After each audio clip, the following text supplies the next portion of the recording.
Hello, our names are Ava, Avi, Joyce, and Charlotte.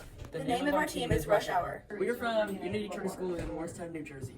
In the design, we had to think about the weight. We had to make sure that the car wasn't too heavy or it wouldn't go very far. We had to be careful about the gear ratio. If the gear ratio wasn't correct, it could make the car too slow or too fast, and it would start to spin off the motor. Aerodynamics was another problem too. If we didn't get that right, it could potentially be harder for it to fight against the wind to go fast. The last thing we had to consider was the materials that had been selected. We had to be careful about that because we didn't want the materials to be too heavy or not to fit. For our slow sprint car, we built the body out of balsa wood. We chose this material because it was lightweight but sturdy. We also used a handsaw. We chose to use a handsaw because it was helpful in cutting the wood. To attach the axle with the wheels on it, we taped them on.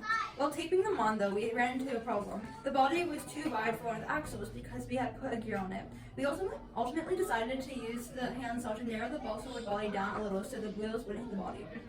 Our car will be powered by solar energy. Solar energy is going to power the car as the solar panel is connected to the motor, which wires and connects that motor to the axle, which will power the wheels. The way the solar energy works is the panels absorb energy from the sun and store it in a tiny battery, which serves as raw electricity. The gear on the axle needs to be smaller than the gear on the wheels, so the teeth on the gears can move at maximum speed. The gear on the axle needs to not only be smaller, but also have less teeth so that it can keep up with the bigger gear. So now you know how to build a solar sprint car. This is Ava and Joyce gluing our solar panel brace on. Make a ring of it.